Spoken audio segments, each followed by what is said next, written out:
Corona के खिलाफ लड़ाई की जंग में अभी एकमात्र हथियार वैक्सीन ही है। यह बात अब पूरी दुनिया को समझ में आ गया है। इसीलिए नया साल जब शुरू हुआ तब बड़े लोगों के बाद छोटे लोगों की बारी आ गई, यानी कि 15 से 18 साल के उम्र के लोगों को वैक्सीनेशन किया जा रहा है। यह अभियान पूरे जोरों पर चल रहा है, पूरे देश के साथ साथ पलामू में भी अगर बात करें तो पलामू में भी सरकार और जिला प्रशासन के साथ मिलकर सभी बच्चों को वैक्सीनेट करने की पुरजोर तैयारी की जा रही है। अलग अलग जो वैक्सीनेशन कैंप लगाए गए हैं, बनाए गए हैं, वहाँ पर वैक्सीनेशन का कार्य तो चल ही रहा है, लेकिन स्कूलों में कैंप लगाकर स्वास्थ्य विभाग की ओर से इस तरीके की मुहिम शुरू की गई है ताकि अधिक से अधिक बच्चों को कोरोना का वैक्सीन दिया जा सके। इसका एक फ़ायदा तो ये है कि अलग से बच्चों को कलेक्ट करने की ज़रूरत नहीं है, उन्हें बताने की ज़रूरत नहीं है। स्कूल में बच्चे स्वतः उपलब्ध रहते हैं और स्कूल के एक सूचना पर उन बच्चों को बुला लिया गया है जहां पर वैक्सीनेशन कार्य किया जा रहा है। अभी हम खड़े हैं हेरिटेज इंटरनेशनल स्कूल में जो कि चियांकी में है, और आज आप देख सकते हैं कि यहाँ पे स्वास्थ्य विभाग की भी टीम है और ये जो पहल की गई है वो कपड़ा बैंक, निःशुल्क कपड़ा बैंक जो है उसके द्वारा ये पहल किया गया। स्वास्थ्य विभाग के लोगों से संपर्क कर यहाँ पे कैंप लगाया गया और दो जगह पर स्टॉल लगे हैं जहाँ पर बच्चों को वैक्सीनेट किया जा रहा है। और हमारे साथ स्कूल के प्रिंसिपल भी मौजूद हैं। सर, कितना बढ़िया ये एक्सपीरियंस है और कितना ज़रूरी ये चीज़ है इस तरीके की, इस बारे में आप कुछ बताइए। Good morning. Actually, Heritage International School, Chiyanki, is very concerned about the health and the well-being of all the students. So as soon as the vaccine campaign started for the students between 15 to 18 years, we first contacted the civil surgeon's office and requested sir for a campaign here in the campus, and they willingly accepted it. And I'm so happy to note down that around 150 students have joined the campaign already and more are coming. Okay. And I'm thankful to the health department of the district led by civil surgeon sir and all his team members, and also the authorities of the Kapada Bank, those who have taken the initiative and they are supporting us today. And of course our management who has provided all the facilities, our chairman sir Mr. Gyan Shankar, director ma'am Sangeeta Shankar, all their support they have provided us, and also thankful to all my staff members who are supporting today, and also all the parents who gave the consent and the students who have taken the vaccine today. Thank you.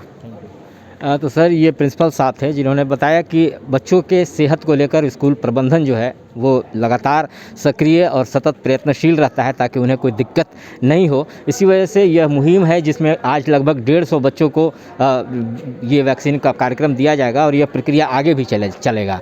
हमारे साथ कुछ बच्चे भी हैं जिन्होंने vaccine लिया है, हम उनसे भी बातचीत करेंगे और ये समझने की कोशिश करेंगे कि वैक्सीन को लेकर एक तरीके से जिस तरीके की भ्रांतियाँ खास करके बड़े में थे, बच्चे उस मामले में थोड़ा आगे नज़र आ रहे हैं और बच्चे उत्साहित भी नज़र आ रहे हैं। आपने वैक्सीन लिया? हाँ, ले लिया। क्या नाम है आपका? राजश्री। कौन सी क्लास में है? 12th B। 12th B। Vaccine लेने के पहले कोई मन में ख्याल या कुछ था ऐसा? हाँ, थोड़ी सी डर लग रही थी कि वैक्सीन लेने के बाद दर्द देगा, बट ऐसा कुछ नहीं है। लेने के बाद बिल्कुल पेन नहीं करता है, अभी थोड़ा ठीक लग रहा है। और मैं बहुत खुश हूँ कि हमारे स्कूल ने ये आयोजित किया वैक्सीन का प्रोग्राम, क्योंकि स्कूल बाकी सारे स्कूल में ये सुविधा प्राप्त हो रही है और हमारे स्कूल में भी ये है, तो हमें भी बहुत अच्छा लगा और हमें सुविधा भी हुई ताकि स्कूल में आके हम ले सकें वैक्सीन। दूसरे बच्चों के लिए आप क्या कहना चाहेंगे जो वैक्सीन अभी तक नहीं ले रहे हैं या किसी वजह से उनको दिमाग में ख्याल है कि वैक्सीन नहीं लेना चाहिए? आप वैक्सीन ले ली ना? यस। क्या अपील है आपका? सर, मेरा ये अपील है कि सबको लेना चाहिए। थोड़ा सा लगता है कि हाँ, डर लगता है कि हाँ, हो सकता है कि बुखार आ जाए, थोड़ा पेन करे, बट ऐसा कुछ नहीं है। पूरा ये परफेक्ट है और ये इसकी यूज़फुलनेस बहुत है। आपका नाम? नितिन ओझा। वैक्सीन लिया आपने? यस, ले लिया। कौन सा वैक्सीन लिया आपने? कोवैक्सीन। कोवैक्सीन। क्या कहना चाहेंगे दूसरे लड़कों के लिए, दूसरे स्कूल के? दूसरे स्कूल के और दूसरे बच्चों के लिए मैं ये कहना चाहूँगा कि सर इसमें ज़्यादा पेन होता नहीं है अगर आप जैसे देखा जाए। मैंने भी लिया, मुझे थोड़ा सा पेन हुआ लेकिन अभी अच्छा महसूस हो रहा है। अभी स्कूल ने मेरे प्रोग्राम आयोजित किया था, अब मेरे घर से बहुत दूर पड़ रहा था वहाँ जाना सेंटर पे, और मेरे पापा उस हालत में नहीं है कि मुझे लेके जा सके, उनके वो पैर में पेन है, इसलिए स्कूल में बहुत बहुत आभारी हूँ कि उन्होंने ये आयोजित किया। पेरेंट्स को पता होगा कि आज वैक्सीन होने हाँ वाला बिल्कुल है? उन्हीं ने भेजा। They have allowed. Yes, they have allowed. Okay. Thank you sir. तो ये बच्चों का आपने उत्साह देखा, और बेशक ये ज़रूरी भी है कि तमाम लोगों को अभी वैक्सीनेट करने की जो योजना है उसमें जो 15 से 18 साल के बच्चों को वैक्सीन देने की कार्यक्रम शुरू चल रहा है, तो तमाम लोगों को आगे आना चाहिए, तमाम स्कूलों को भी आगे आना चाहिए और वैक्सीन लेना चाहिए। इस बीच वैक्सीन से जुड़ी एक महत्वपूर्ण जानकारी, जैसा कि स्वास्थ्य विभाग की ओर से बताया गया है कि अगर कोवैक्सीन ले रहे हैं या किसी भी तरीका का कोई वैक्सीन ले रहे हैं तो बड़ों के लिए कुछ दवाइयाँ दी गई थी, पैरासीटामोल और दर्द की दवाइयाँ, डोलो वगैरह, कि वैक्सीन लेने के बाद अगर आपको कोई बुखार आता है, थोड़ा बहुत दर्द होता है तो आप उसे खा सकते हैं। लेकिन बच्चों के केस में, यानी कि 15 से 18 वाले केस में किसी भी दवा का इस्तेमाल करने की सलाह नहीं दी जा रही है। तो इस बात का भी ख्याल बच्चों को रखना होगा और बच्चों को वैक्सीनेट करते समय यह बात भी उन्हें बताई जा रही है। और हेरिटेज स्कूल में यह जो कैंप लगा है तो उसे लेकर कपड़ा बैंक की ओर से पहल किया गया। कपड़ा बैंक के लोगों ने स्कूल प्रबंधन से संपर्क किया, स्वास्थ्य विभाग से संपर्क किया और इस तरीके की यहाँ आयोजित की गई ताकि स्कूल के जो बच्चे हैं उन्हें सहूलियत हो और आसानी से उन्हें टीकाकरण दिया जा सके। कपड़ा बैंक की ओर से इस तरीके की पहल की जा रही है लगातार। कैसा अनुभव है और क्या वैक्सीन को लेकर क्या आगे की और योजना है? सबसे पहले कैपिटल न्यूज़ को बहुत बहुत धन्यवाद इतनी दूर तक आने के लिए और हमारे अभियान में कदम से कदम मिलाने के लिए।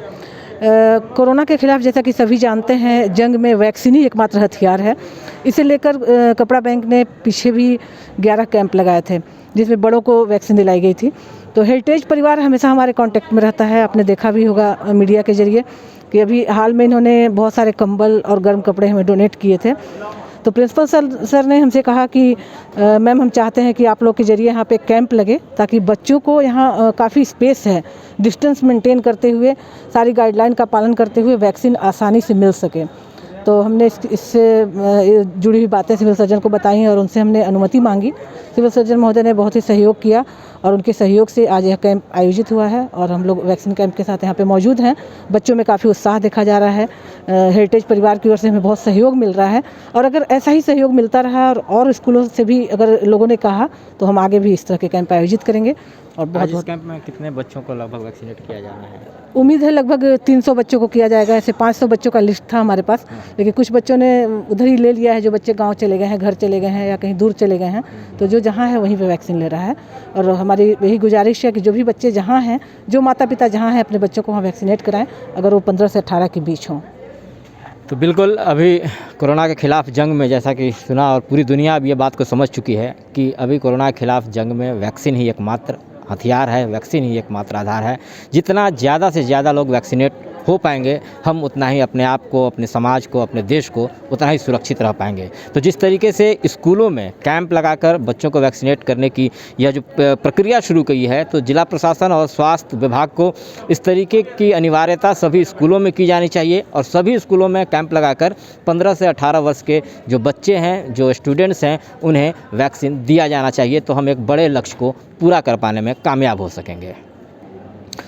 और ये कपड़ा बैंक का जो अभियान है, जो लगातार चल रहा है पिछले, या फिर बड़े लोगों का जब वैक्सीन अभियान शुरू हुआ था, या तो उसकी बात करें तब, या फिर जब बच्चों का वैक्सीनेशन का कार्यक्रम शुरू हुआ तब, इस अभियान के जो महत्वपूर्ण सारथी हैं, जिनके बदौलत यह पूरा कार्यक्रम संभव हो पाता है, सफल हो पाता है, उन सदस्यों से भी हम बात करेंगे और उनका एक्सपीरियंस जानने की कोशिश करेंगे और वे क्या अपील करते हैं इसे भी समझना। हमारे साथ संध्या शेखर जी हैं।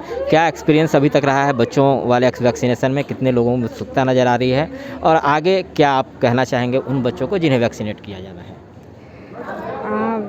बच्चे हमारे देश का भविष्य हैं और अपने भविष्य को बचाने के लिए जितना भी प्रयास किया जाए वो कम होगा।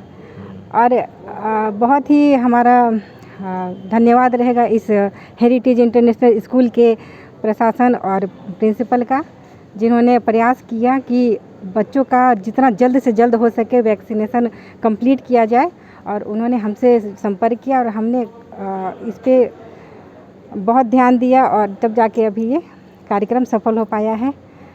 सारे बच्चों से और उनके अभिभावकों से यह हमारा अपील रहेगा कि वो जितना जल्द से जल्द हो सके बच्चों का वैक्सीनेशन कंप्लीट करवाएं ताकि बच्चे भी कोरोना मुक्त हो सके। बिल्कुल। मन्नत बग्गा भी हमारे साथ हैं, आप भी लगातार इस अभियान से जुड़े हुए हैं, क्या अपील है आगे वैक्सीनेशन को लेकर? जी, जैसा कि आप जानते हैं हमारा जो पलामू है ये वैक्सीनेशन के मामले में थोड़ा सा अन्य ज़िलों से पिछड़ रहा है। तो हमारी ये कोशिश है, हमने ये कोशिश 17 जून से शुरू की थी, 17 जून 2021 से, और 11 वैक्सीनेशन कैंप आयोजित किए। तो अब हम लोग जैसा कि देख रहे हैं 15 से 18 वर्ष का वैक्सीनेशन चालू हुआ है सरकार के द्वारा। तो हम सभी स्कूलों के प्रबंधन से आग्रह करेंगे कि वो जल्द से जल्द अपने बच्चों को वैक्सीन दिलवाएं जो भी उनके स्कूल में 15 से 18 वर्ष के हैं, और पलामू को भी कोरोना मुक्त बनाएं।